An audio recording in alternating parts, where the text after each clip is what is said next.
ફરી એકવાર તમારી સમક્ષ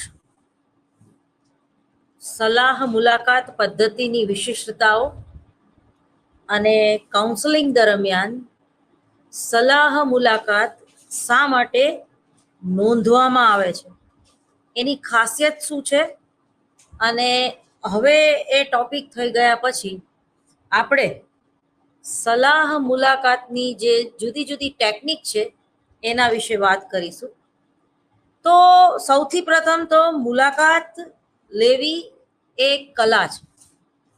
મેં તમને જુદા જુદા ફિલ્ડની વાત કરી કે ઇલેક્ટ્રોનિક મીડિયા હોય, ન્યૂઝ ચેનલ હોય, ડિબેટ કરવાની હોય, કે કોઈનું કાઉન્સેલિંગ કરવાનું હોય, કે કોઈ વકીલે પોતાના અસીલની સમસ્યા લેખિત સ્વરૂપે રજૂ કરવાની હોય, આ બધી જ બાબતોમાં એક કલા હોવી જોઈએ. ટૂંકમાં કોઈ પણ કાઉન્સલરમાં, કોઈ પણ વકીલમાં, કે કોઈ પણ એક્સપર્ટ તરીકે જે વ્યક્તિ બેસે છે એ લોકોમાં મુલાકાત કઈ રીતે લેવી એની આવડત હોવી જોઈએ. તો ખાસ કરીને જ્યારે આપણે કાઉન્સેલિંગની વાત કરીએ છીએ ત્યારે એક વિશિષ્ટ મુલાકાત પદ્ધતિની વાત કરતા હોઈએ છીએ. તો હવે મુલાકાત નોંધની ઉપયોગિતા શું છે એની પહેલાના ટોપિક તમને યાદ કરાવી દઉં કે આપણે કયા કરી લીધા, જેથી તમને તમે લખતા હોય મારી સાથે હું જે ભણાવું છું એ, અથવા તો નોંધ રાખતા હોય, આપણે એની જ અત્યારે વાત કરી રહ્યા છીએ તો તમને કામ લાગે. તો આપણે ભણી કાલે એટલે ગયા લેક્ચરમાં કે અસીલ એક અનન્ય વ્યક્તિ તરીકે આપણે એને જોવો જોઈએ. એ પછી એની સાથે સાયુજ્ય સ્થાપન એ બહુ મહત્વની બાબત છે. એ પછી મુક્ત વાતચીત, બરોબર, મુક્ત રીતે વાતચીત કરી શકે એવું સલાહકારનું વ્યક્તિત્વ હોવું જોઈએ. પછી એની ટીકા કરવી નહીં, કે કોઈ વાત એ ન સમજે તો એને બીજી વાર સમજાવો, કે એના ઉપર હસવું નહીં, લે આટલી નાની બાબતમાં તને આપઘાત કરવાનું મન થાય છે, આવા કોઈ ઉદ્ગાર તમારા તરફથી ન આવવા જોઈએ. એ પછી અભાન પ્રેરણા, અજ્ઞાત પ્રેરણા જેને આપણે કહીએ છીએ, એ પછી એને સહાનુભૂતિ આપવી બહુ જરૂરી છે. અને એક સમજુ મેચ્યોર્ડ શ્રોતા તરીકે તમારે એને સાંભળવો જરૂરી છે. નિખાલસતા હોવી જોઈએ તમારામાં, બરોબર, અને એ પણ નિખાલસ બનીને તમારી સાથે પોતાની સમસ્યાઓ કે પોતાના વિચારો શેર કરી શકે એટલું મોકળું મેદાન તમારે એને આપવું જોઈએ. એ પછી છે વસ્તુલક્ષી અને આત્મલક્ષી પાસાઓ, સ્વીકૃતિ, વ્યવસાયિક સંબંધો અને પ્રશ્નો ઉચિત સમયે પૂછવા, નૈતિક નિર્ણયો લાદવાથી દૂર રહેવું, બરોબર, આ પાપ છે એવું તમારે એઝ એ કાઉન્સલર તરીકે બોલાય નહીં, કે એવી કોઈ ધાર્મિક વાતો કરવાની જરૂર નથી કે તમે શેમાં માનો છો, તમે મુસ્લિમમાં માનો છો કે તમે રોજા કર્યા કે નહીં, અથવા તો તમે જૈન સંપ્રદાયમાં માનો છો તો તમે કયા ઉપાશ્રયમાં જાઓ છો, આવી બધી વાત કરવાની ટાળવી. એટલે નૈતિક નિર્ણયો લાદવાની કોશિશ નહીં કરવાની, બરોબર, અથવા તો તમે જે ધર્મમાં માનતા હોય એની વાતો પણ નહીં કરવાની. પછી દલીલ, એક હેલ્ધી ડિસ્કશન હોવું જોઈએ, કે દલીલ હોવી જોઈએ. ધીરજ રાખવી બહુ જરૂરી છે. અને અભિવ્યક્તિનો ઇનકાર જ્યારે એ કરે છે તો તમારે એ તમારી પાસે વધારે મૈત્રીભર્યું વાતાવરણ એક ઉપજાવી શકે એના માટે તમારે એને સ્પેસ આપવી જોઈએ. અને ખાસ કરીને વિષય અંતર ન થાય એ બાબતની ચીવટ તમારે રાખવી જોઈએ.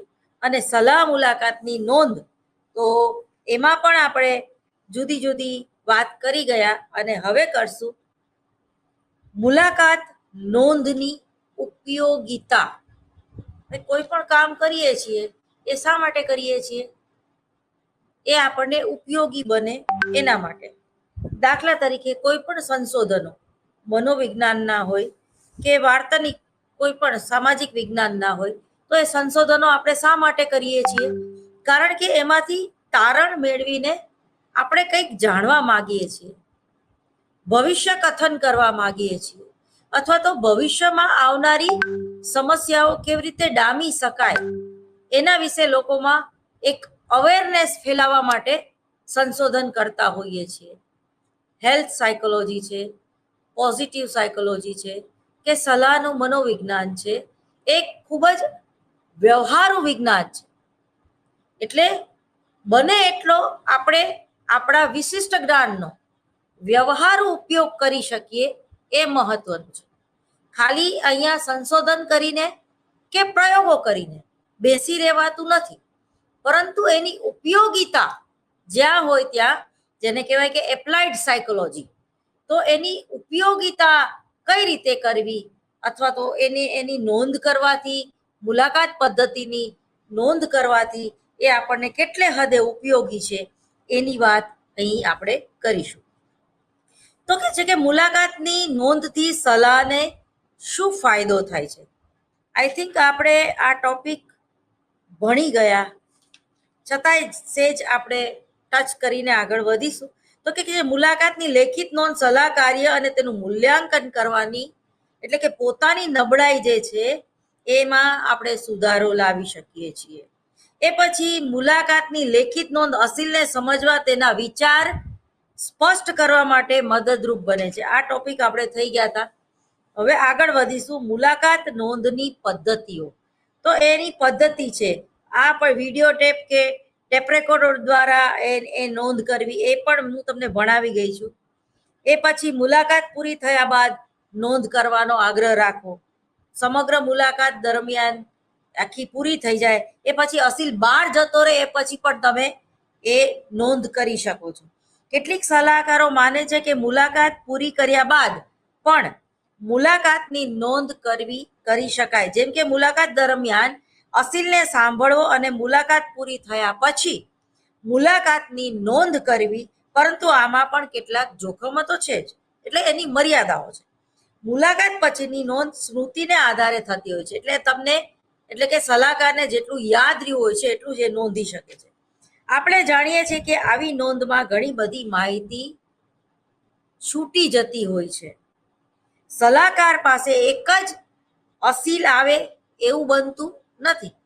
કેટલીક વાર 1 થી 2 કે 3 અસીલો પણ એક જ દિવસમાં આવતા હોય છે. આ ઉપરાંત શાળા સલાહકારને કેટલીક વાર આચાર્ય ઓફિસમાં બોલાવે છે. પ્રિન્સિપાલને ના કહી શકાય એવી પોઝિશનમાં એ હોતા નથી. અને કેટલીક સલાહકાર સમગ્ર દિવસમાં મુલાકાતની નોંધ રાખી શકતો હોય, તેના કારણો કે તેની યાદી નોંધવી એ ઘણીવાર કઠિન બને છે. તો કે છે કે મુલાકાત દરમિયાન નોંધ કરવી તો એ ખરેખર અસીલને માટે ખૂબ ફાયદાજનક હોય છે. શા માટે? તો કે છે કે આ પદ્ધતિ દ્વારા સમયનો તમે બચાવ કરી શકો છો. સંશોધનના ઉદ્દેશ્ય માટે તે પાછળથી ઉપયોગી નોંધ પુરવાર થાય છે. એટલે કે જે નોંધ રાખી હોય એ જ્યારે તમે સંશોધન આખું પૂરું કરી લ્યો છો, અથવા તો જે 10 કે 15 સિટિંગ તમે પૂરી કરી લ્યો છો, ત્યારે એ જે કંઈ તમે નોંધ્યું હોય છે મુલાકાત દરમિયાન, એ તમને એના અસીલના વ્યક્તિત્વ વિશેનું એનાલિસિસ કરતી વખતે તમને ખ્યાલ આવે છે. અસીલની સમસ્યાને લગતી મહત્વની સામગ્રી કે બાબતોની ચોક્કસાઈપૂર્વક નોંધ થાય છે. જેમ કે અસીલ વારંવાર પગ હલાવે તો એનો શું અર્થ થાય? ટૂંકમાં એની બોડી લેંગ્વેજ તમારે ચેક કરવી, એ પણ એક કાઉન્સલરનું ખૂબ જ મહત્વનું એક પાસું છે. અસીલ વ્યક્ત કરેલા મહત્વના શબ્દો, અવતરણ ચિહ્નોમાં ટાંકવાની તક મળે છે. જેમ કે અસીલ બોલે કે લોકો વારંવાર મારું માથું દુખાડે છે. હવે એની મર્યાદા પણ છે. મુલાકાત દરમિયાન નોંધ કરવી એ આમ જોઈએ તો એક સુવિધાજનક ઉત્તમ પદ્ધતિ છે અને મોટે ભાગે વ્યાપક રીતે વપરાય પણ છે, પરંતુ તેમાં પણ કેટલીક મર્યાદાઓ તો હોય જ છે. કઈ કઈ મર્યાદા? તો હવે એની મુખ્ય 3 મર્યાદાઓ છે. તો પેલી છે અસીલ પોતાની સામે જ સલાહને કઈ નોંધતો જુએ તે એ મૂંઝાય છે કે હું જે કંઈ બોલું છું એ આ કાઉન્સલર જે છે એ નોંધે છે અને એ નોંધેલું તો કાયમ રહેશે, તો પછી એનો દુરુપયોગ નહીં થાય ને.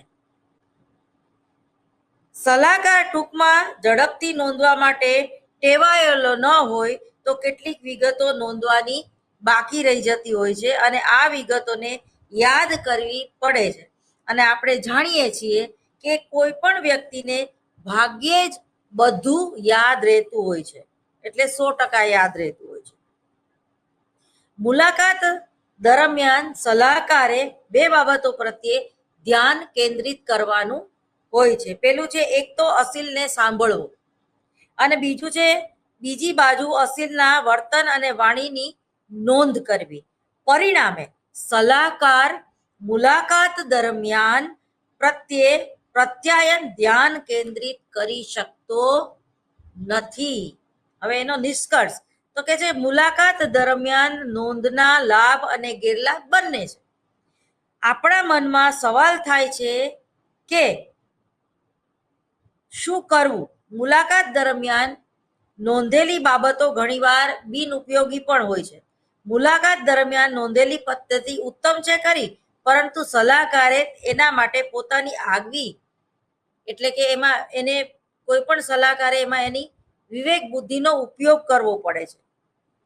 હવે એની જે કંઈ જુદી જુદી સામગ્રી છે તો એની વાત કરતા ટોલબર્ગે જે આપણે કોષ્ટક આપ્યું છે કે સલાહનું પત્રક અથવા તો સલાહ બેઠક વ્યવસ્થા દરમિયાન કઈ કઈ બાબતોની નોંધ લેવી, તો આની પહેલા ગોલમેનનું હતું એ મેં તમને સમજાવી દીધું હતું.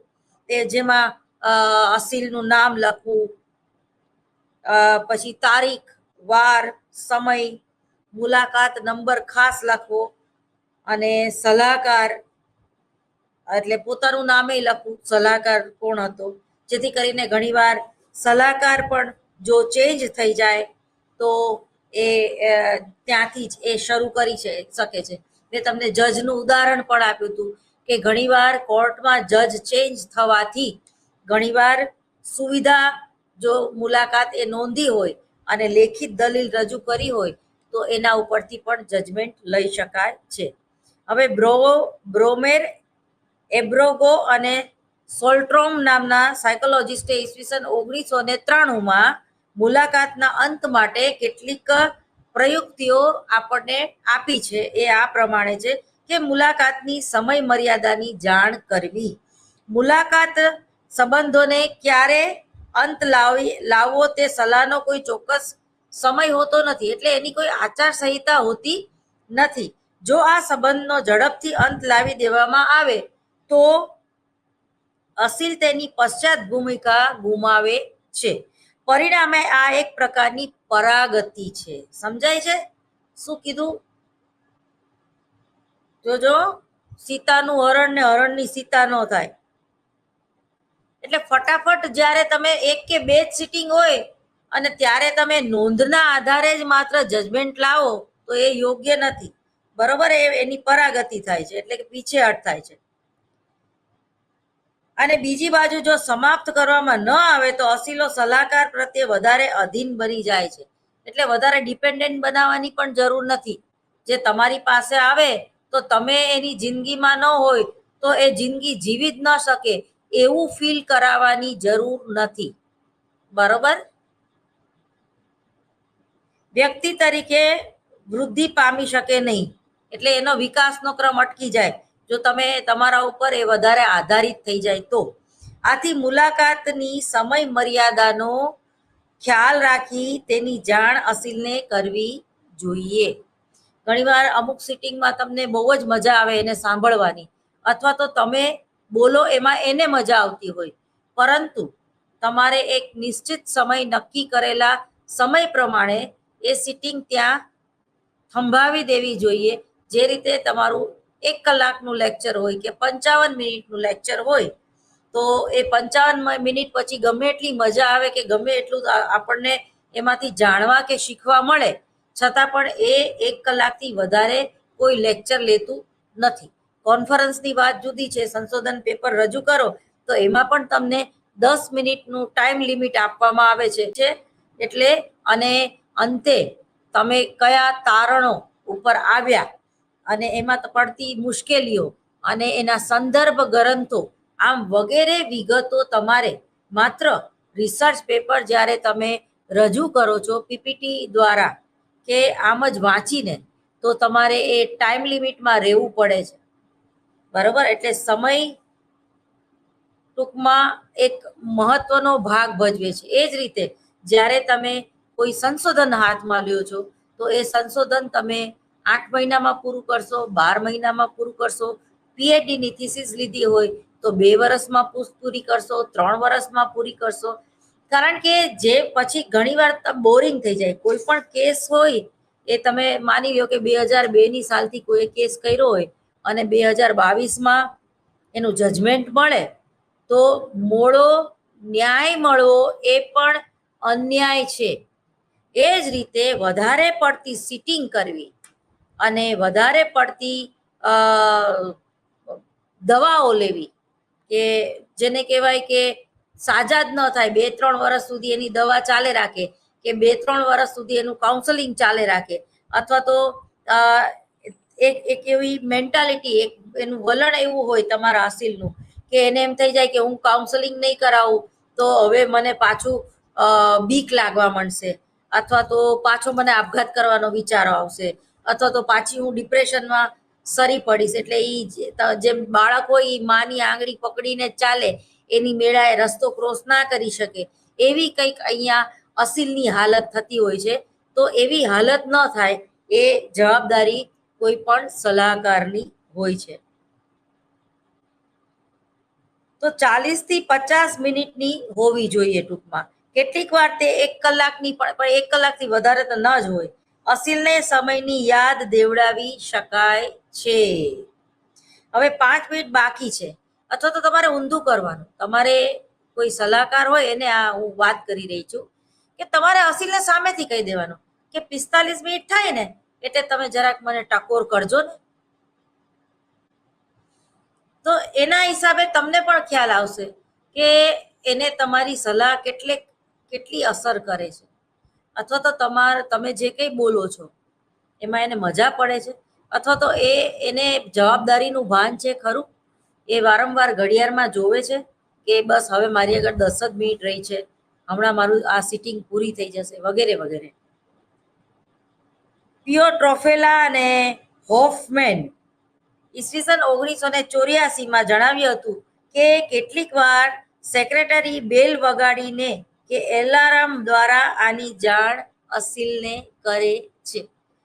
જો ઘણીવાર ટાઈમ ઇઝ ઓવર એવું કહેવાને બદલે એક બેલ વાગે એટલે જાણે ત્રીજી જ વ્યક્તિ તમને એક અટકાવે છે કે હવે તમારા બેયના ટાઈમિંગ પૂરા થઈ ગયા, તો એ વધારે હિતકારી છે.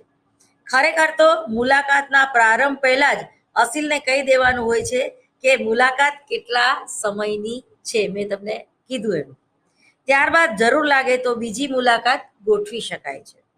મુલાકાતનો સંક્ષેપમાં જે અહેવાલ, જેને આપણે કન્ક્લુઝન કહીએ છીએ, તો એ અસીલની સમક્ષ મુલાકાતનો સંક્ષિપ્તમાં અહેવાલ રજૂ કરવો એક બીજા પ્રકારની મુલાકાતના અંતની રીત છે. ખરેખર તો સલાહકાર અને અસીલ બંને મુલાકાતના અંત માટે સંમત હોવા જોઈએ. બંને એકબીજાને મુલાકાતના અંત માટે શાબ્દિક સંદેશો આપે, જેમ કે સલાહકાર કહે છે કે તમે તમારા રસ્તે સારી રીતે ચાલો છો અને તમારે હવે મારી સેવા કે મારી હેલ્પની જરૂર નથી. કેટલીક વાર તો આને બદલે મુલાકાતમાં થયેલી મહત્વની બાબતની સલાહકાર સંક્ષેપમાં રજૂઆત કરે છે. એવું પણ સલાહકાર રજૂ કરે છે. આપણે આજે શું શું કર્યું તે જરા જોઈ લઈએ. કેટલીક વાર તે મુલાકાતની અસલને શું મળ્યું તે અંગે પૂછપરછ પણ કરી શકે. દાખલા તરીકે જે તમને ટિપ્સ આપી હોય તો એ ટિપ્સ તમે છેલ્લે 5 મિનિટમાં એને યાદ પણ કરાવી શકો છો. ત્રીજું છે ભાવિ મુલાકાત વિશે જાણ કરવી. મુલાકાતનો અંત સદભાવના યુક્ત હોવો જોઈએ. અંત ભલા તો સબ ભલા. કોઈ પણ સિરિયલ, કોઈ પણ મૂવી કે કોઈ પણ વેબ સિરીઝ આપણે જ્યારે જોઈએ છીએ તો ટૂંકમાં એનો એન્ડ જે છે એ લગભગ 80% પોઝિટિવ જ હોય છે. બહુ ઓછા મૂવી કે વેબ સિરીઝ એવી હોય છે, ખાસ કરીને ભારતની વાત કરું છું હું, તો કે એમાં હીરો જે છે એને એ મૃત્યુ પામતો હોય અથવા તો હિરોઈન મૃત્યુ પામતી હોય. ખરેખર તો જે કુકર્મી હોય છે અથવા જે વિલન હોય છે એનો જ નાશ થતો હોય. આપણા ગ્રંથો પણ રામાયણ જોઈ લો, મહાભારત જોઈ લો, કે સત્યવાન સાવિત્રી જોઈ લો, કે શ્રીમદ ભગવદ્ ગીતા જોઈ લો, તે બધામાં એન્ડ જે છે એ પોઝિટિવ જ હોય છે. તો એવી રીતે જ ભાવિ મુલાકાત વિશે જાણ કરવી. તો મુલાકાતનો અંત સદભાવના યુક્ત હોવો જોઈએ. મુલાકાતમાં અસીલ સંતુષ્ટ હોવો જોઈએ. જેમ કે અસીલ કહી શકે કે છેલ્લા થોડા મહિનામાં મેં ઘણી પ્રગતિ કરી, મારો વિકાસ થયો, મારા પ્રોબ્લેમ દૂર થતા ગયા. આ સિવાય સલાહકાર ભાવિ મુલાકાતનો સંદર્ભ રજૂ કરી શકે. સલાહકારના મુખ ઉપર ભાવિ મુલાકાત વિશે કે કેટલો આનંદ ઝળહળે છે એ એને પોતે જોવાનું છે અને નક્કી કરવાનું છે. અને ફરીથી મળીશું તો આશાવાદ તેમાં જોવા મળશે. અથવા સેકન્ડ કરો તમે, કે બે હાથ જોડીને નમન કરો વગેરે. જેમ કે સલાહકાર કહી શકે કે માફ કરજો, તમને આ વખતે થોડું બેસાડવા પડ્યા બહાર, તમારે થોડીક રાહ જોવી પડી વગેરે. આજે તો આપણો સમય પૂરો થઈ ગયો એમ પણ કહી શકો. પણ ફરી તમે આવતા ગુરુવારે આપણે આ વાત કન્ટિન્યુ કરીશું. ખરી વાત તો આ વખતે તમારા અવાજનો રણકો કેવો છે તે ખૂબ મહત્વનું હતું. અને તમારો અવાજ જે છે એ પેલા તમે જે ધીમું ધીમું બોલતા હતા, તો હવે એ અવાજનો રણકો તમારો જે છે એ બદલાઈ ગયો છે. એ પછી છે સૂક્ષ્મ હાવભાવ.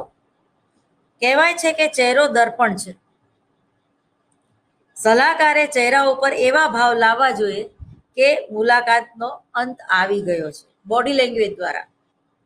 અને હવે તમારે જવાનું છે. કેટલીક વાર મુલાકાત અસીલને મનગમતી બની ગયા હોય છે અને તેને ઘરે જવું ગમતું નથી હોતું. આવા પ્રસંગે સલાહકારે હાવભાવ કે ચેષ્ટા દ્વારા મુલાકાતના અંતના સંકેતો આપવા જોઈએ. આપણા ઘરે પણ કોઈ ગુંદરિયા મહેમાન આવ્યા હોય અને તેમને ઉઠાડવા માટે આપણે જેમ ઘડિયાળની સામે જોઈએ છીએ, બીજું કામ કરવા લાગીએ છીએ, જેથી મહેમાન જતા રહે, એ બિચારા સમજી જાય કે હવે હું આને બોર કરું છું. સલાહાર્થી પણ એવા સંકેતો આપી શકે છે જેથી તે જવા માટે તૈયાર થાય. પરંતુ અહીં ખાસ એ ધ્યાન રાખવું જોઈએ કે સલાહકારનો અજંપો, ઉશ્કેરાટ કે બેચેની દેખાય નહીં, કારણ કે તેમાંથી ભાવિ મુલાકાત ઉપર એની અસર પડશે, નેક્સ્ટ સિટિંગ ઉપર એની અસર પડે છે. સલાહકારે કેટલીક વાર અસીલને બારણા સુધી સંભાળપૂર્વક અને માનપૂર્વક પહોંચાડવું પણ જોઈએ. હવે સારાંશમાં ટૂંકમાં મુલાકાત નોંધ પદ્ધતિનો સારાંશ શું છે, તો કે છે કે મુલાકાતના અંતમાં સારાંશ નોંધો નિર્ણાયક બની શકે છે. કેટલાક પ્રકારની સલાહમાં મહત્વના નિર્ણયો લેવામાં આવે છે, જેમ કે કારકિર્દીની સલાહ. સલાહકારો મુલાકાતની નોંધ ટપકાવતા હોય છે. આ મુલાકાત નોંધની નકલ સલાહાર્થીને આપી શકે, જેથી સલાહાર્થીને લાગે કે મારે હવે જવાનું છે. આવી નોંધની કાર્બન કોપી અસીલને કામમાં પણ લાગે છે. આ નોંધમાં મુલાકાતની ટૂંકમાં રજૂઆત જોવા મળે છે. આવી નોંધ અસીલ ઘરે લઈ જઈ શકે છે અને એને ઉપયોગી પણ બને છે. અને તેના ઉપરથી અસીલને પ્રોત્સાહન પણ મળે છે. ટૂંકમાં સારાંશ નોંધ આપવી એ મુલાકાત સમાપ્તની નિશાની પણ બને છે. હવે ગૃહ કાર્ય, જેમ બાળકોને આપણે લેસન આપીએ છીએ ને એવી રીતે ગૃહ કાર્ય, તો કે લાંબા શ્વાસ લેવા, યોગા કરવા, તમારે તમારા માટે ટાઈમ સ્પેન્ડ કરવો વગેરે. કેટલીક મુલાકાતમાં ગૃહ કાર્ય હોય છે, બધી મુલાકાતમાં હોતું નથી. એટલે કે અસીલને ઘરે જઈને કામ કરવાનું કહેવામાં આવે છે. ઘણા અસીલ બહુ આળસુડા હોય, સવારે 10 વાગે ઉઠતા હોય, તો એને ફરજિયાત તમારે કેવું પડે છે કે સવારે તમારે મોડા 6:30 પોણા 7 ઉઠી જ જવાનું અને ઘરની બહાર ફરજિયાત રહેવાનું, પ્રકૃતિના સાનિધ્યમાં રહેવાનું, સૂર્ય નમસ્કાર કરવાના કે જીમ જવાનું વગેરે વગેરે. જેમ કે અસીલ ઘરમાં વારંવાર સાફસૂફ કરતો હોય, સલાહકાર તેને સલાહ આપે છે કે 50 વાર સાફસૂફી ઘટાડીને 30 વાર કરી નાખો અને તેથી મને જાણ કરો. હવે તમે તમારો ટાઈમ સ્પેન્ડ જ્યારે બાગ બગીચામાં ન કરતા હોય, સાવ તમને ચાલવાની ટેવ જ ન હોય, તો તમને વોક કરવાનું પણ સલાહ આપી શકાય. આ ઉપરાંત કેટલીક વાર અસીલને કસોટી પણ આપવામાં આવે છે, લેખિત કસોટી. આ કસોટી દરમિયાન ઘરે તૈયાર કરવાની હોય છે, જેમાં હા કે ના, સંમત અસંમત જેવા પ્રશ્નો હોય છે. આ માટે આવી જાણ દ્વારા મુલાકાતનો અંત લાવી શકાય છે. 1992માં આ મુલાકાતના અંતને સલાહકાર દ્વારા મુલાકાતનો અંત એવું દર્શાવવામાં આવ્યું હતું. એ પછીનો જે ટોપિક છે એ છે ભલામણ. કેટલીક વાર અસીલને બીજી સંસ્થા કે બીજા સલાહકાર પાસે મોકલવાની જરૂર લાગે છે. આ માટે તેને ટૂંકમાં ભલામણ કરવામાં આવે છે, એટલે કે ગાઈડ કરવામાં આવે છે, સજેશન આપવામાં આવે છે. દાખલા તરીકે અસીલ તરીકે સ્કિઝોફ્રેનિયાનો દર્દી આવ્યો હોય અને તેની ભલામણ મનોચિકિત્સકને કરવામાં આવે. આ રીતે મુલાકાતનો અંત લાવવો એ માનીએ તેટલું સરળ કામ નથી. સલાહાર્થીને સલાહકાર અને મદદથી તેના પરસ્પર સમજણથી મુલાકાતનો અંત લાવવો એ સલાહકાર અને સલાહાર્થી બંને માટે ફળદાયી નીવડે છે. સલાહની ટેકનિક્સ. જો હવે સલાહની ટેકનિક્સ કેવી હોય છે, તો કે સલાહનો વ્યવસાય સમાજ જેટલો જ પ્રાચીન છે, બરોબર, પણ એનું આધુનિકીકરણ, એને સ્પેશિયલાઇઝેશન તરીકે બહુ ઓછા સમયથી ભણાવવામાં આવે છે. રોજિંદા જીવનમાં આપણે જાણીએ છીએ કે સલાહ પ્રક્રિયા ચાલતી હોય છે. કુટુંબમાં માતા પિતા બાળકોને સલાહ આપતા જ હોય છે. સમાજમાં ડોક્ટરો દર્દીઓને સલાહ આપતા હોય છે. શિક્ષક વિદ્યાર્થીઓને સલાહ આપતા હોય છે. આમ સમસ્યાઓની કોઈ મર્યાદા નથી. વર્તમાન સમયમાં વ્યાવસાયિક સલાહ વિકસી છે. કોલેજ, યુનિવર્સિટી, ઉદ્યોગ, વેપાર ધંધાનું ક્ષેત્ર, સલાહમાં લોકોનો રસ વધ્યો છે. સલાહની આંતર વ્યક્તિગત સંબંધો સુધરે છે. સલાહ માટે ખૂબ અગત્યની જરૂરિયાત છે એવું લોકોને હવે લાગવા મળ્યું છે. સલાહ આપવામાં સામાન્ય માનવી અને સલાહકાર બંને ટેકનિકની દ્રષ્ટિએ અલગ છે. સલાહની ટેકનિક અસીલની સમસ્યા અને અસીલના વ્યક્તિત્વ સાથે સુમેળ ધરાવે છે તેવી હોવી જોઈએ. જો ટેકનિક અસીલની સમસ્યા અને વ્યક્તિત્વને અનુરૂપ હોય તથા તે માટે જરૂરી ગુણ લક્ષણો સલાહકાર ધરાવતો હોય તો સલાહની સફળતાની સંભાવના ખૂબ વધી જાય છે. આથી સૌપ્રથમ સલાહ ટેકનિકનો અર્થ જાણવો જોઈએ. તમને એક બે ઉદાહરણ આપું. સલાહની ટેકનિક શા માટે વિકસાવવામાં આવી છે? સલાહની ટેકનિક એટલે યોગ્ય મેથડ, પ્રયુક્તિઓ શા માટે હોવી જોઈએ? કોઈ વ્યક્તિ તમે સલાહ ન માંગો તોય તમને સલાહ આપતી હોય છે. ઘણીવાર તો લોકો તમને મિસગાઈડ કરતા હોય છે. દાખલા તરીકે તમે તમારું વ્હીકલ લઈને જતા હોય અને તમને કોઈ રસ્તો ન મળતો હોય અને તમે એમ કહો કે બેન મારે વિજય 4 રસ્તા જવું છે, કઈ બાજુથી જવું, આમ સીધી જવું કે આમ ડાબી બાજુ વળી જવું? હવે એને ખરેખર વિજય 4 રસ્તા જોયા જ નથી અને છતાં એ તમને ગમે તે જવાબ આપી દેશે કે સીધે સીધા જાઓ. તો આ એક ખોટું છે. દરેક જાગૃત નાગરિકની એક ફરજ છે ના પાડવામાં કોઈ શરમ નહીં રાખો. મેં વિજય 4 રસ્તા જોયા નથી બેન, તમે બીજા કોઈને પૂછી લ્યો, હું અમદાવાદની નથી. આવું કહેવામાં વાંધો શું છે? એ જ રીતે જ્યારે કોઈ વ્યક્તિ, માની લ્યો તમારો મિત્ર જ હોય, એ બિચારો તમારા એની સમસ્યા કે, અથવા તો એની હારે આ અઠવાડિયામાં આવી ઘટનાઓ બની, અથવા તો કોઈ એને ફોલો કરે છે, એને ચેક કરે છે કે ક્યાં જાય છે, ક્યાં નોકરી કરવા જાય છે, કોની સાથે એની ઉઠક બેઠક છે, કયા નાટકો જોવા જાય છે, અને ક્યાંથી એ વધારે કમાય છે, અથવા તો કઈ સંસ્થા કે કઈ વ્યક્તિઓ સાથે એ જોડાયેલી છે. એ એ એ એક મિત્ર તરીકે એના વિચારો અથવા એના લાઈફમાં બની ગયેલી ગયા અઠવાડિયાની ઘટના રજૂ કરે છે. સામેનો વ્યક્તિ એને વધારે બીવરાવે છે. જોજે હો, હજી તો લોકો તને ફોલો જ કરે છે, હજી તો તારા પેલા એક્ટિવામાં કોકે જીપીએફ રાખી દીધું, પણ એનથી વિશેષ એ થઈ શકે, તારા ફોન રેકોર્ડ થઈ શકે. એ ફોન રેકોર્ડ થાય ને પછી એનું એનાલિસિસ થાય, અને એ એનાલિસિસ થાય ને પછી જે તે વ્યક્તિ કોર્ટમાં રજૂ કરી દે. હવે તમને એક તમારો મિત્ર બિચારો ફોનમાં એની સમસ્યા કે છે, અને તમે એને વધારે બીવરાવો છો, અને તમે પોતે શું માનો છો ખબર છે? કે હું એનું બહુ સારું ઈચ્છું છું એટલે મેં આવું કીધું.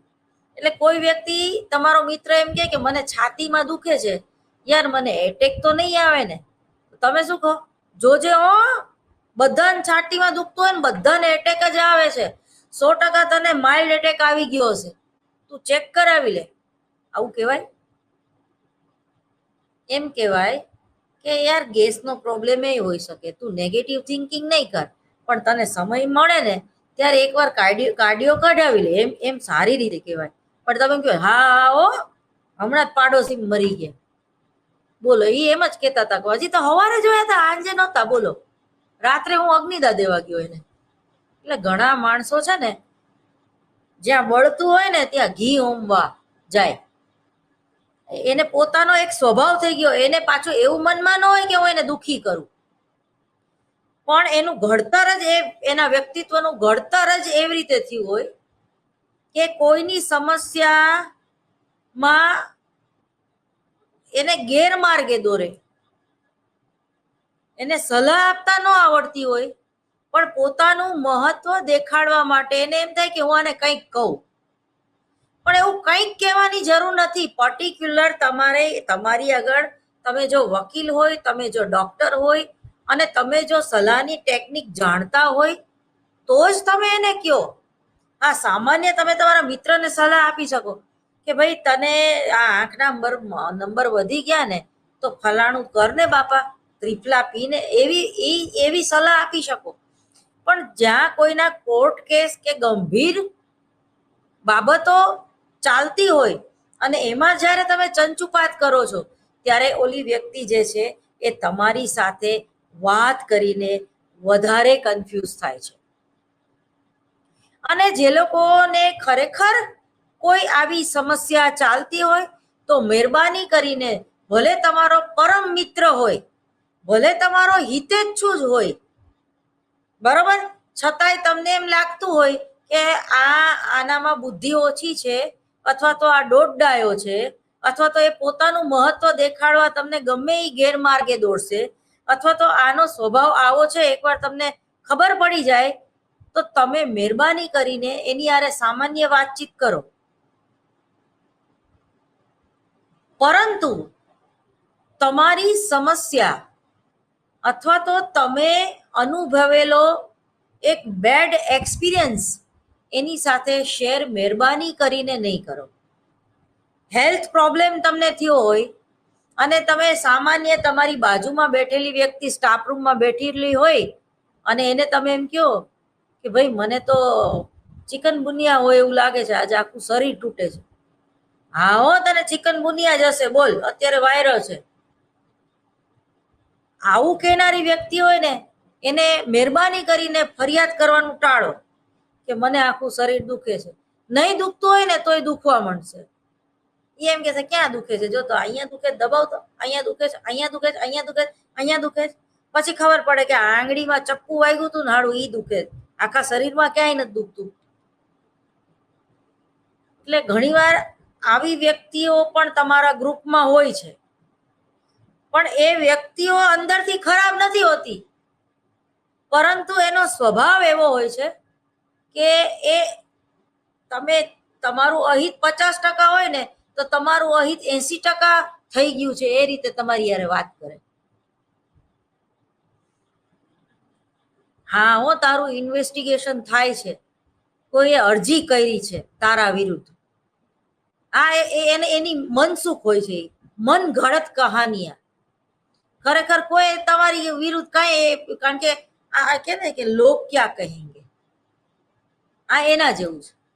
એટલે તમારે ડોક્ટરની જરૂર હોય અને તો તમારા હેલ્થને લગતા પ્રોબ્લેમ છે એ ડોક્ટરની હારે જ મહેરબાની કરીને શેર કરો, ઊંટ વૈદું નહીં કરવાનું. એ જ રીતે તમારા કોર્ટ કેસને લગતા સંબંધો હોય તો મિત્રની હારે ડિસ્કસ નહીં કરવાના, કારણ કે તમે વધારે ટેન્શનમાં આવી જશો, તમે વધારે ડિપ્રેશન અનુભવશો, તમને જે સમસ્યા નહીં હોય એના વિશે તમે વિચારતા થશો અને તમે તમારા કરોડિયો એની જાળમાં ફસાય. એ રીતે તમારું વર્તન એવું હશે કે તમે સામાન્ય વાત કરતા પણ કોઈની હારે ડરી જશો અને તમારું એક શંકાશીલ માનસ થઈ જશે કે મારા ફોન કોઈ રેકોર્ડ કરતું હશે તો, અથવા તો વોટ્સએપ ફોન પણ રેકોર્ડ થઈ શકે છે, અથવા તો 3 વર્ષ પહેલા જે મેં આ વ્યક્તિને આઈ લવ યુ કીધું હતું ને, હવે એ વસ્તુ કોર્ટમાં રજૂ કરી દેશે તો. એટલે તમારી અંગત લાઈફમાં જે કંઈ તમે ખોટા નિર્ણયો લીધા હતા ભૂતકાળમાં એ કોઈ છતાં કરી દેશે તો. કોઈ 20 વર્ષ પહેલા તમારા મિત્રનું નામ લીધું તમને કેરેક્ટર લૂઝ સાબિત કરવા માટે, એટલે હવે એ વ્યક્તિ તમારા વિરુદ્ધ અરજી કરીને વધારે તમને હેરાન કરશે. જ્યારે આવી વણ માગેલી સલાહ તમારે ન જોતી હોય ને તો મહેરબાની કરીને જે વિષયના એક્સપર્ટ હોય ને એની જ સાથે ડિસ્કસ કરો. કોઈ વધારાના ડેટા તમારા માઇન્ડમાં ફિટ નહીં કરો, એનાથી વાયરસ આવી જશે અને તમે જે કોમ્પ્યુટર અને મોબાઈલ હેંગ થાય ને એવી રીતે તમારું મગજ હેંગ થઈ જશે.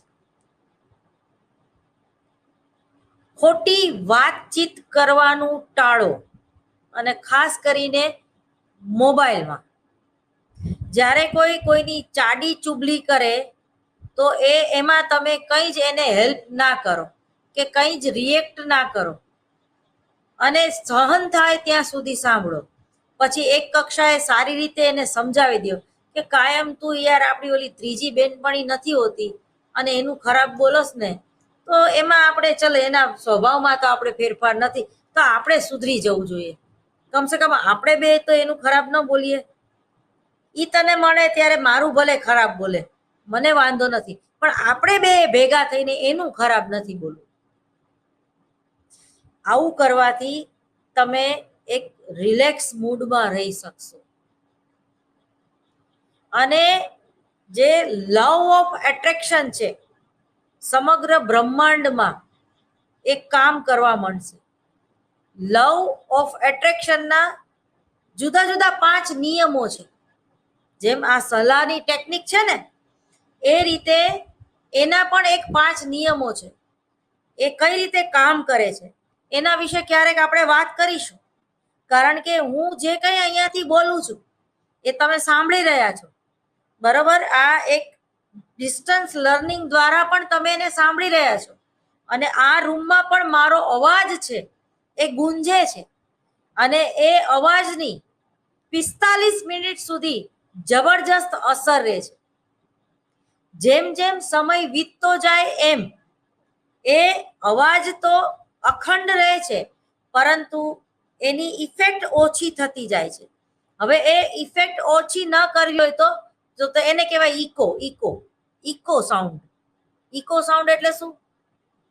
દાખલા તરીકે તમે કોઈ પહાડી એરિયામાં જઈને આમ હાથ કરીને આમ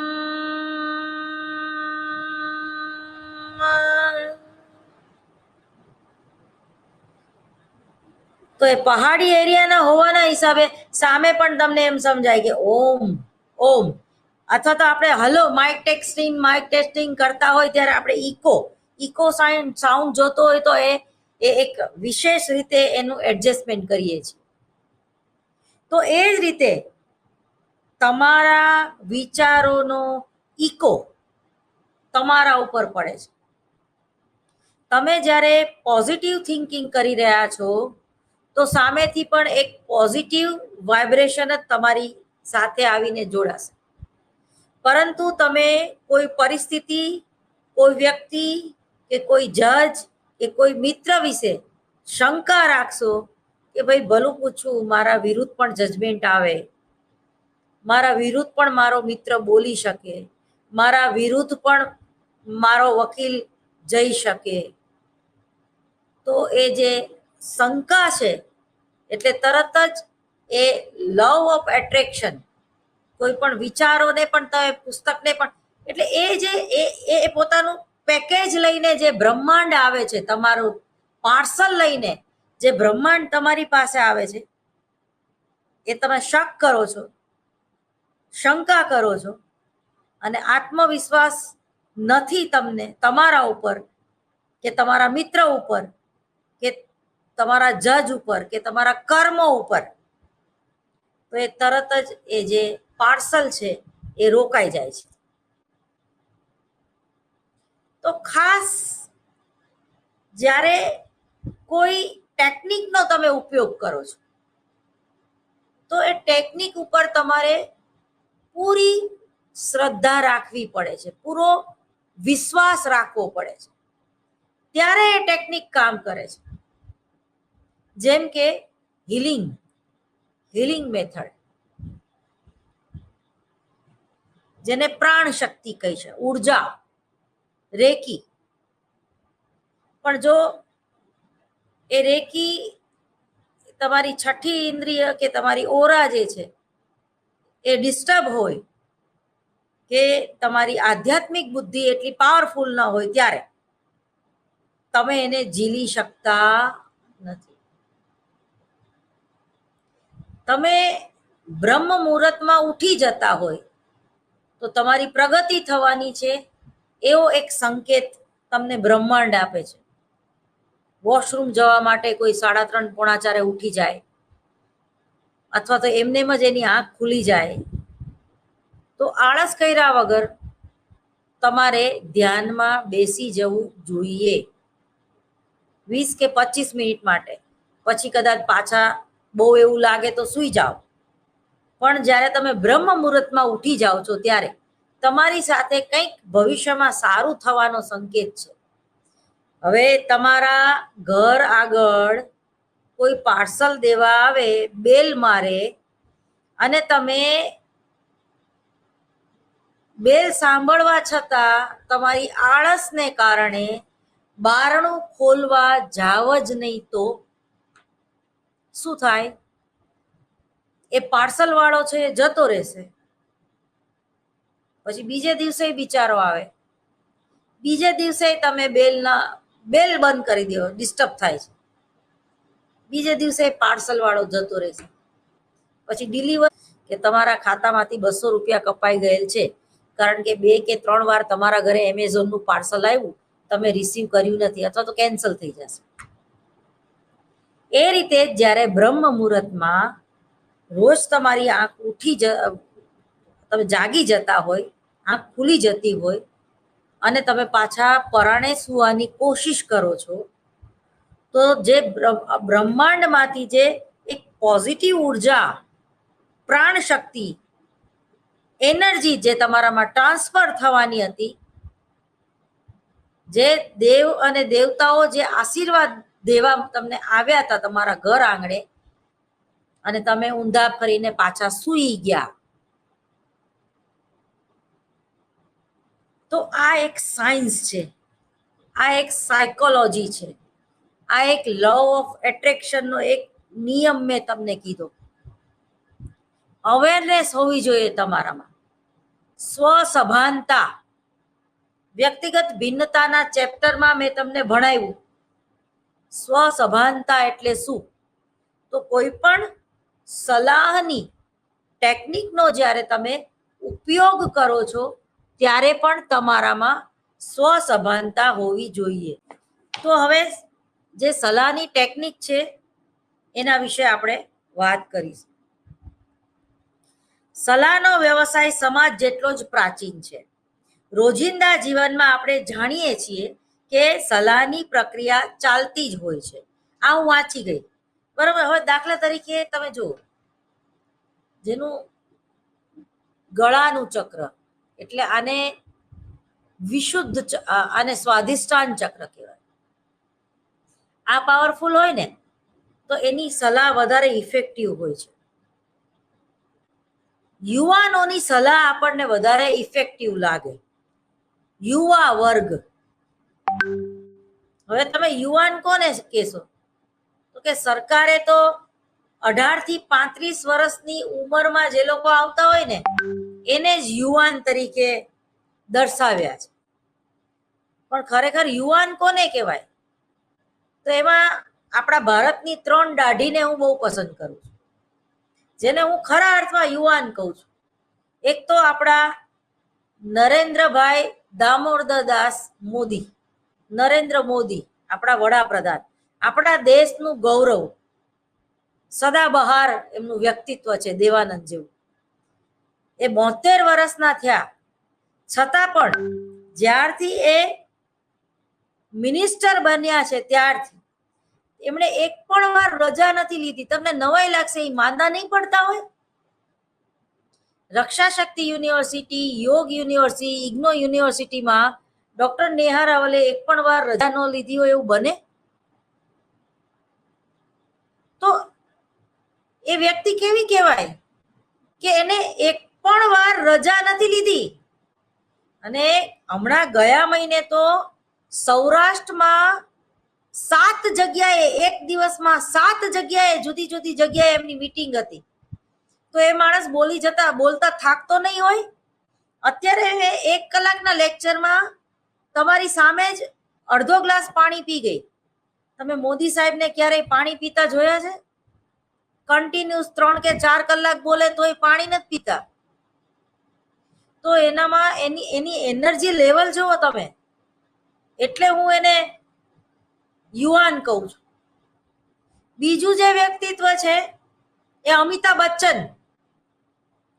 તમે જો પેલો કોણ બનેગા કરોડપતિની હોટ સીટ ઉપર બેસે છે અને સામેનો વ્યક્તિ 60-65 વર્ષનો હોય અને છતાં એની ખુરશી આમ ખેંચીને એમ કે આવો સજ્જન કે સદનારી, દેવીઓ ઓર સજ્જનો. તો તમે જુઓ કે એની બોલવાની સ્ટાઇલ, એની બોડી લેંગ્વેજ, તમને ક્યાં એવું લાગે કે આ 88 વર્ષના છે? અમિતાભ બચ્ચન 88 વર્ષના છે, 88. મોદી સાહેબ કરતા પણ એમની ઉંમર વધારે છે. તમે જો એમની દાઢી પણ સફેદ છે અને છતાં એ સફેદ દાઢી જોવી આપણને ગમે છે, કારણ કે એમનું વ્યક્તિત્વ એવું છે, એમની વાત એવી છે, એમનું નોલેજ એવું છે અને કેટલા બિઝી રહે છે. અભિષેક બચ્ચન રિટાયર્ડ થઈ ગયો, વિશ્વ સુંદરીનો પતિ હોવા છતાં આજે એને કોઈ યાદ નથી કરતું. પણ અમિતાભ બચ્ચન, અને લોકો મીડિયામાં એવી વાતો એ કરે છે કે ઐશ્વર્યા રાય તો બચ્ચન ફેમિલીને પરણી છે, અભિષેક બચ્ચનને નહીં. અમિતાભ બચ્ચન એના સસરા છે એટલે એને અભિષેકની હારે લગ્ન કર્યા. તમે જો કેવો મનમોજી માણસ અને કેટલો એક્ટિવ, કેટલો મહત્વકાંક્ષી છે અને કેટલો બિઝી માણસ છે. સોશિયલ મીડિયામાં પણ એક નાની અમથી વાતમાં એને કહેવું પડે છે કે હવે સારું છે, મને ઠીક છે, અને લોકો એના મંદિરે બનાવે છે, એની સામે અગરબત્તી આમ ફેરવતા હોય છે. અને ત્રીજી વ્યક્તિ જે છે એ છે મોરારી બાપુ. આ 3 દાઢી ને હું યુવાન કહું છું. મોરારી બાપુ કેમ? એમને પણ 76મું પૂરું થશે, 76 વર્ષના થયા મોરારી બાપુ, બરોબર, છતાંય થાકે છે ખરા. વ્યાસપીઠ ઉપરથી કેટલા સરસ ભજનો ગાય છે, કેટલા સરસ લોકગીત ગાય છે. 6ઠી તારીખે હનુમાન જયંતિના દિવસે પૂજા કરીને પાછા કથા કરવા નીકળી ગયા. તો એને યુવાન કહેવાય, એને સાચો કાઉન્સલર કહેવાય, કે જે લોકોને ઉપયોગી થાય, લોકોને બીવડાવે નહીં. અને છતાંય ક્યાંય તમને એવું ન લાગે કે એ જે બોલ્યો ને એ સાંભળવાની આપણે જરૂર નહોતી, અથવા તો એ જે એમને જે વાત કરી ને એ નિરર્થક છે એવું આપણને ક્યાંય લાગે નહીં. એ જ રીતે વિકાસ ગુપ્તાના લેક્ચર, જો કે એને દાઢી નથી, પણ એક તમારામાં એક નવી જ ઉર્જા સંપન્ન થાય, એક તમારા વ્યક્તિત્વનો વિકાસ થાય, એની વાત તમે સાંભળો તો ટૂંકમાં આપણા ભારતીય સમાજની આ 3 દાઢીઓ છે ને એ ખૂબ મહત્વની 3 દાઢી છે.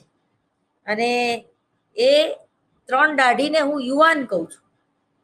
ભલે સરકાર 18 થી 35 વર્ષનાને જ યુવાન કહેતા હોય, પણ જે બાપના પૈસે મોજ કરતા હોય અથવા તો બાપના પૈસે મર્સિડીઝ ફેરવતા હોય એને યુવાન ન કહેવાય.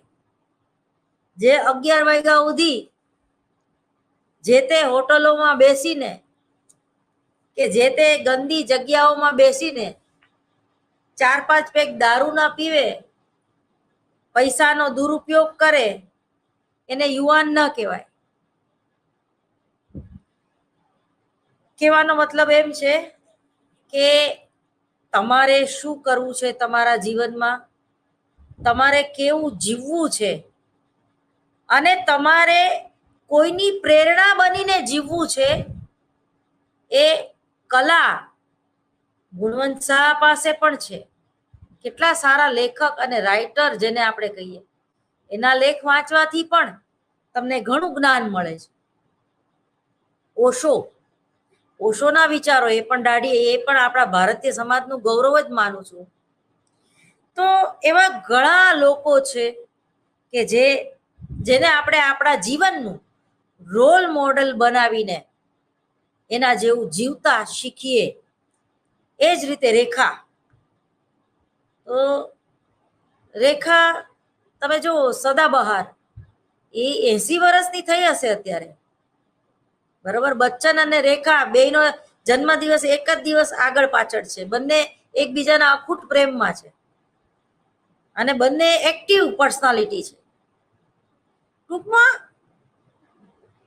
આવી વ્યક્તિઓને જો તમે રોલ મોડલ તરીકે સ્વીકારો, અથવા તો એમની દિનચર્યા શું છે, એ કેવી રીતે જીવે છે, એના વિશે એની બાયોગ્રાફી તમે વાંચો, તો પણ એક તમે સારા સલાહકાર બની શકો. ક્યારે શેની શું જરૂર છે, ક્યારે શું બોલાય, શું ન બોલાય. એ જ રીતે મારા વાલા મિત્રોને મોબાઈલનો ઉપયોગ જે લોકો ભણે છે એને માત્ર આખા દિવસમાં 1 જ કલાક કરવો જોઈએ. જો તમારે તમારા વ્યક્તિત્વનો વિકાસ કરવો હોય તો સિલેક્ટેડ વ્યક્તિને જ સાંભળો, બધું સાંભળવાની જરૂર નથી, બધા મેગેઝિનો, બધા છાપાઓ વાંચવાની જરૂર નથી. જે ઉપયોગી હોય એને તારવી લ્યો. ફિલ્ટર હોવું જોઈએ તમારા મગજમાં. ફિલ્ટર વગરનું કોઈ પણ જ્ઞાન નકામું. જેમ નોંધ પદ્ધતિમાં, મુલાકાત નોંધ પદ્ધતિમાં જે બધું નોંધ્યું હોય એ ક્યારેય કામ નથી લાગતું, બરોબર. તમે વૃક્ષારોપણ કર્યું હોય, 100 જેટલા વૃક્ષો વાવ્યા હોય, તો 20 તો એવા વૃક્ષો હોય કે જે મૂર્છા પામે, કે જે ન ઉગે. તો વિચારોનું પણ આવું છે. અમુક વિચારો આપણને કામ ન લાગે તો એ ફિલ્ટર કરી નાખવા જોઈએ. તો એ જ રીતે અસીલ કેવો છે એના ઉપર ટેકનિક કઈ યુઝ કરવી એ ખૂબ મહત્વનો પ્રશ્ન છે. આપણે ખાલી વ્યાખ્યા જોઈ જઈએ તો સલાહ ટેકનિકનો અર્થ શું થાય? તો કે ટેકનિક એટલે કે કોઈ પણ પદ્ધતિ અથવા તો રીત અથવા તો પ્રયુક્તિ. અહીં સલાહકાર અને અસીલ વચ્ચેનો સંબંધ મહત્વનો છે. સલાહ અસીલની વૃદ્ધિ અને વિકાસનું સંવર્ધન કરે તેવી હોવી જોઈએ. ટોલબર્ગ નામના સાયકોલોજિસ્ટે 1972માં માન્યું છે કે ટેકનિક સલાહકારને તેમના અન્યને સલાહરૂપ થવાના સિદ્ધાંતને લક્ષ્યમાં લઈને જે કાંઈ કરવા ઈચ્છતો હોય તેમાં સલાહરૂપ બને છે. સલાહની ટેકનિક એ સલાહકારના અસીલ પ્રત્યેના પ્રતિભાવો છે. તો પ્રતિભાવ કેવા હોવા જોઈએ? પોઝિટિવ કે નેગેટિવ? તમને અસીલ એમ કે મને તો છેલ્લા અઠવાડિયાથી આપઘાત કરવાનો વિચાર આવે છે. હા હો, સાચી વાત છે, તને આપઘાત કરવાનો વિચાર આવે છે ને? મારા એક બીજા મિત્ર હતા ને, એને આપઘાત કરવાનો વિચાર આવતો હતો અને પછી મરી ગયો. હવે આવા મિત્રને તમારે કહેવાય કે મને આપઘાત કરવાનો વિચાર આવે છે? આપઘાત કરવાનો વિચાર આવતો હોય તો કોઈ કાઉન્સેલરને જ કહેવું પડે, કોઈ ડોક્ટરને જ કહેવું પડે. એ જ રીતે તમારી પાછળ કોઈ પ્રાઇવેટ ડિટેક્ટિવ રોક્યા હોય તો એની વાત તમારે તમારા મિત્ર સર્કલમાં ન કરાય, માત્ર તમારા વકીલને જ કરાય કે મને એવું લાગે છે કે મારી પાછળ કે પ્રાઇવેટ ડિટેક્ટિવ મૂક્યા હોય તો એ કઈ કઈ બાબતોથી મારે સંભાળવાનું. પણ જ્યારે તમે આવી વાત કોઈ તમારા મિત્રને, ભલે એ તમારો હિતેચ્છુ છે, ભલે તમારો સાવ અંગત મિત્ર છે, ભલે તમારે એક જ થાળીમાં જમવાના એની હારે સંબંધ છે, પણ આવી વાત કરતા તમે ટાળજો. કારણ કે એને કોઈ આવી વાતનો અનુભવ નથી, એને કોઈ આવી વાતનું નોલેજ નથી. એની આગળ ભલે વકીલની ડિગ્રી હોય પણ એને વકીલાત ક્યાંય કરી નથી, ક્યાંય પ્રેક્ટિસ કરવા ગયા નથી અને ચોરી કરીને પાસ થઈ ગયા હોય એવું એ બને, અથવા તો પૈસા આપીને LLBની ડિગ્રી ખરીદી લીધી હોય એવું એ બને. એટલે કહેવાતા વકીલોની સલાહ ન લેવી, પણ જે પ્રેક્ટિસ કરતો હોય એની જ સલાહ લેવી. તો સલાહ ટેકનિક ખાસ કરીને લોકો કે અસીલો સાથેના સંબંધોને સ્પષ્ટ કરવા અને પુનઃ અર્થઘટન કરવાનું માધ્યમ છે. ફરીવાર વાંચી જાઉં છું વ્યાખ્યા. આ વ્યાખ્યા વાંચીને અહીંયા આપણે આ લેક્ચર પૂરું કરશું. સલાહ ટેકનિક ખાસ કરીને લોકો કે અસીલો સાથેના સંબંધોને સ્પષ્ટ કરવા અને પુનઃ અર્થઘટનનું માધ્યમ છે. બ્રામેલ, એબ્રેગો અને સોલ્ડ્રોમ નામના સાયકોલોજિસ્ટે ઈસવીસન 1993માં આ વ્યાખ્યા આપેલી. અને બીજી વ્યાખ્યા છે, સલાહ ટેકનિકને સલાહકારની પસંદ કરેલી વ્યૂહરચના તરીકે વ્યાખ્યાયિત કરી શકાય. સલાહ ટેકનિકને સલાહકારની પસંદ કરેલી વ્યૂહરચનાના વ્યાખ્યાયિત તરીકે પણ કરી શકાય.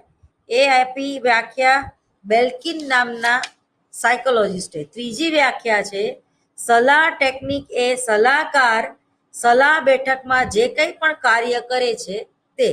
એ હિલ નામના સાયકોલોજિસ્ટે આપી, જે બહુ સારો સોશિયોલોજિસ્ટ હતો, બરાબર, સમાજશાસ્ત્રી હતો.